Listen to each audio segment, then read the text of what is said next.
మారుమోగిన brand AP తన గళాన్ని Davos వేదికలపై అద్భుతంగా వినిపించిన యువగళం రథసారథి భవిష్యత్ నాయకుడు నారా లోకేష్ గారు. 5 ఏళ్ల జగన్ రెడ్డి అరాచక పాలనతో నష్టపోయిన ఆంధ్రప్రదేశ్ పునరుద్ధరణే ధ్యేయంగా వరల్డ్ ఫార్మ్ ఎకనామిక్ సదస్సులో నారా లోకేష్ ఎలా ప్రసంగించారో, ఎంత అద్భుతంగా ప్రజెంటేషన్ చేశారో మనం చూసాం. దావోస్ లో విజయవంతంగా తన పర్యటన పూర్తి చేసుకుని సొంత గడ్డకు బయలుదేరారు.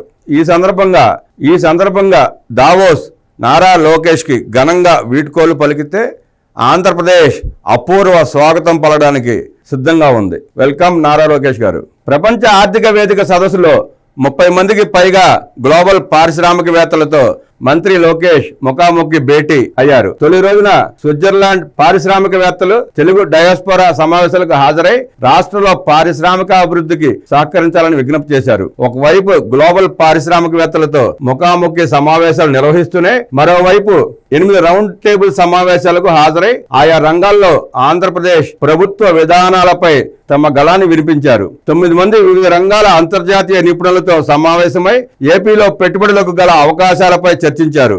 రాష్ట్రంలో ప్రజా ప్రభుత్వం ఏర్పాటయ్యాక ప్రకటించిన ఇన్వెస్టర్స్ ఫ్రెండ్లీ విధానాలు, అమలు చేస్తున్న ప్రోత్సాహాలు, పరిశ్రమలకు అనువైన పర్యావరణ వ్యవస్థ, ఆర్టిఫిషియల్ ఇంటెలిజెన్స్, క్లీన్ ఎనర్జీ వంటి రంగాల్లో ఏపీ ప్రభుత్వ ప్రాధాన్యతలు అందిస్తున్న ప్రోత్సాహాలు పారిశ్రామికవేత్తలకు వివరించి రాష్ట్రంలో పెట్టుబడులు పెట్టాల్సిందిగా విజ్ఞప్తి చేశారు.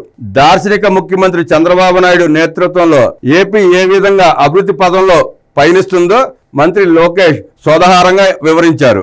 అనుక్షణం ఏపీ బ్రాండింగ్ పైన దృష్టి. ముఖ్యమంత్రి చంద్రబాబుతో కలిసి మైక్రోసాఫ్ట్ అధినేత బిల్ గేట్స్, మిట్టల్ గ్రూప్ అధినేత లక్ష్మీ మిట్టల్ వంటి దిగ్గజ పారిశ్రామికవేత్తలను కలిసి పారిశ్రామిక అభివృద్ధిలో ఆంధ్రప్రదేశ్ దృక్కోణాన్ని ఆవిష్కరించారు. రాష్ట్రంలో ప్రజా ప్రభుత్వం ఏర్పాటయ్యాక తొలిసారిగా వరల్డ్ ఎకనామిక్ ఫోరం సదస్సులో పాల్గొనేందుకు దావోస్ వెళ్లిన మంత్రి లోకేష్ ఒక్క క్షణం కూడా వృధా చేయలేదు. ఒకవైపు సమావేశాల్లో పాల్గొంటూనే ఖాళీ దొరికినప్పుడల్లా CNBC, TV 18, Business Today, Economic Times, Bloomberg, Moneycontrol వంటి ప్రముఖ జాతీయ అంతర్జాతీయ మీడియా సంస్థల ప్రతినిధులతో ఇంటరాక్టివ్ సెషన్స్ కు హాజరై ఆంధ్రప్రదేశ్లో పెట్టుబడులకు గల అనుకూలతలను వివరిస్తూ పారిశ్రామికవేత్తలను ఆకర్షించే ప్రయత్నం చేశారు.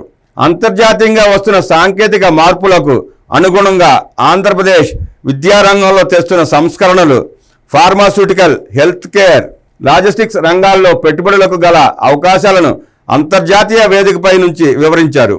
WEF ఆధ్వర్యాన నిర్వహించిన రౌండ్ టేబుల్ సమావేశాలు, సదస్సుల్లో పాల్గొని ఆంధ్రప్రదేశ్ ప్రభుత్వ యంత్రాంగాన్ని మంత్రి లోకేష్ ఆవిష్కరించారు.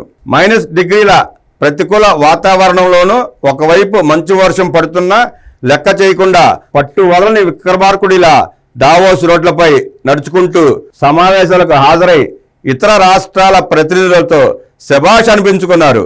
గురువారం తమ పుట్టినరోజును కూడా పట్టించుకోకుండా రాష్ట్రానికి పెట్టుబడుల సాధనే లక్ష్యంగా ఉదయం నుంచి పారిశ్రామికవేత్తలతో భేటీ అయ్యారు. స్టాన్ఫర్డ్ విశ్వవిద్యాలయంలో చదివిన చదువు, ప్రపంచ బ్యాంకుల్లో పనిచేసిన అనుభవంతో WEF వేదికగా వివిధ రంగాలపై నిర్వహించిన సమావేశాల్లో అలవోకగా తన మనోగతాన్ని వెల్లడించారు.